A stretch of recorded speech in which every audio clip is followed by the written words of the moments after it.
Moi, c'est Toto. Je suis votre professeur d'histoire et plus précisément de géographie. Ou pour les plus érudits d'entre vous, de géopolitique.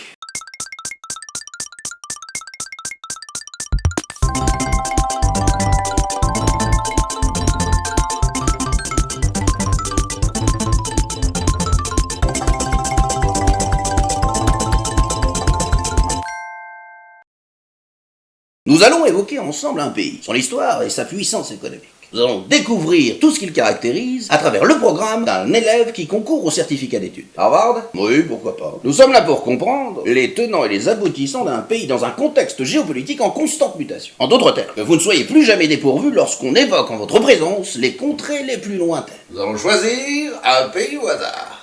Et bien évidemment que ce n'est pas choisi au hasard. Tu te doutes bien que le jeune qui clique sur la vidéo de Toto vous explique le Cap-Vert ne s'attend pas à ce qu'on lui cause de s'appeler sur Sarthe. Et pourtant, la Sarthe c'est à découvrir, espèce de crétin. Ah, vous m'aidez jusqu'à Cap-Vert alors. Vous n'écrivez pas, Toto vous explique.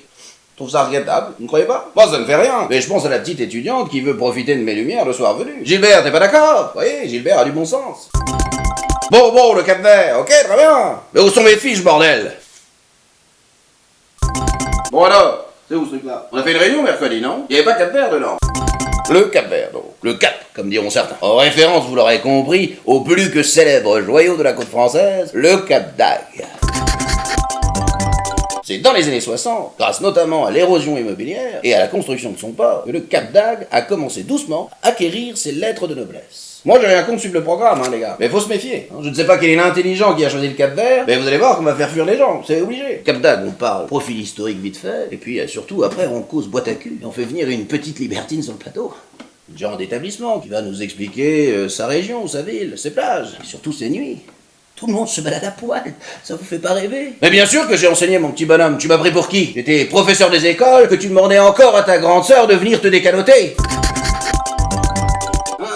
C'est là. C'est donc une petite île perdue au large de l'Afrique. Mais on n'a pas fini avec les Africains. Vous avez donc toujours trouvé un moyen de me les recoller alors? Oui, il fait chaud, que voulez-vous. La température ressentie sous le niqab doit bien avoisiner les 50 degrés. Le Cap-Vert est un groupement d'îles volcaniques. Vous pouvez d'ailleurs noter Haroun Tazieff comme célébrité. Certes, il n'a pas découvert le pays, mais c'est tout comme. Il va sûrement y avoir des tempêtes, des ouragans, des orages. Vous ne me surprendriez guère en m'apprenant qu'ils ont essuyé un ou plusieurs tsunamis. Ah oui, mais ça, les tours opérateurs vous le disent pas. Ils vous font rêver avec des naïades au collier à fleurs qui tombent sur leurs seins nus. Résultat des courses, une fois arrivé sur place, il faut tout reconstruire. Ah, je l'avais pas prévu, mon marteau et mon enclume dans mes bagages, veuillez m'excuser. Humanitaire, assurément. Je vais te dire, heureusement que certains de nos compatriotes se dévouent pour aller braver les ardentes températures et peupler les hôtels de la côte. Et surtout ramener, enfin plutôt acheter, les 3-4 gris-gris faits et mains afin d'aider les plus démunis. Moi, je vais peut-être partir dans l'un de ces centres. C'est le moins que je puisse faire pour donner un peu d'espoir à l'économie locale. Il faut savoir donner de son temps et de sa personne. En plus, c'est all inclusive. Oui, ça, pour le coup, il faut savoir parler anglais. Ça veut dire que tout est gratis. Enfin, pour nous, les blancs. Enfin, je veux dire, pas pour les... Non, pas tourisme. Humanitaire, on t'a dit. Sois précis sur les termes. C'est un sacrifice que tout citoyen des pays civilisés doit accomplir une fois dans sa vie. Au même titre que certains tournent en rond autour d'une salle des fêtes recouverte de draps noirs, et cela pendant des journées entières. Sauf que nous, l'utilité est reconnue. Après, moi j'ai rien contre ceux qui cherchent la lumière en se fabriquant les ampoules aux pieds. Santé? Allez, ok Gilbert.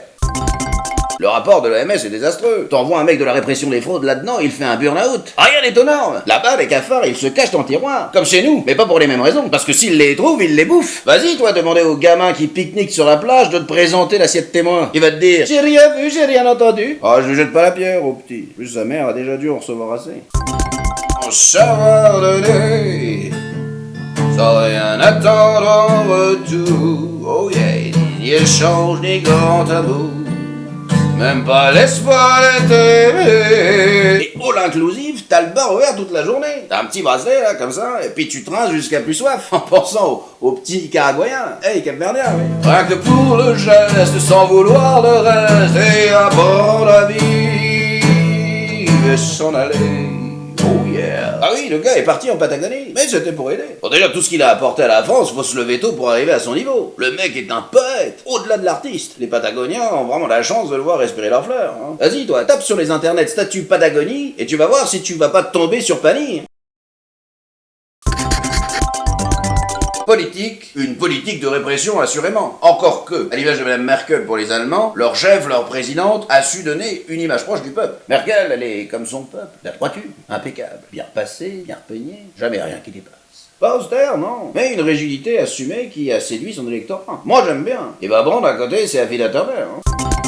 Non, mais je dis ça par rapport à la présidente du Cap-Vert, là, Madame Evora, qui se balade toujours pieds nus, là, pour faire croire à son peuple que... Oui, je suis comme vous sommes pas si éloignés, moi aussi, je vous ai compris, gna gna gna. Oui, bien sûr, tu as raison, c'est le général de Gaulle qui l'a prononcé en premier. Et lui avait gardé ses souliers. Je vous ai compris. Et bien sûr, comme toutes les grandes phrases à tant soit peu historiques, elles sont repompées dans les pays sous-développés, afin d'amadouer les populations incultes. Non, ce n'est pas la faute des habitants des pays pauvres. Ils n'ont pas accès à l'histoire de France, ou du monde. Hein. Et c'est un peu aussi pour cela que nous sommes là. Nous sommes les chevaliers de la vérité. Oh, mais ce n'est pas la première fois que la France se fait piller de ses richesses. Rappelez-vous, Claude François, et son célèbre comme d'habitude, réinterprété dans tous les dialectes possibles à travers le monde. Je crois que la France a gagné un peso sur une livre ou $1 dessus. Mais Claude n'aurait jamais fait ça, lui. Aller piquer le texte d'une chanson connue à l'étranger pour nous la fourguer en France. Non, elle lui serait jamais venue à l'idée.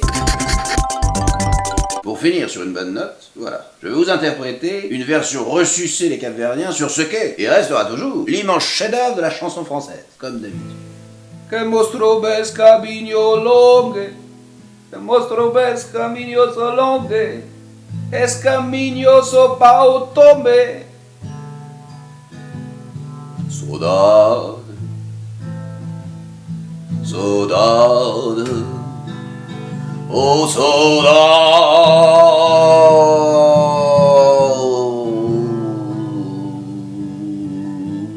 Ça coûte horriblement cher le rouge inclusif pour ce que c'est. Moi je préfère encore rester en France. J'ai de la belle famille à Sète. On ira peut-être cet été. Mais y a pas de plage naturiste à Sète. Puis merci, voilà la belle doche à poil. Déjà que la fille... Je vais me prendre un petit camping-car et je vais aller me faire un peu d'ethnologie au Cap d'Agde.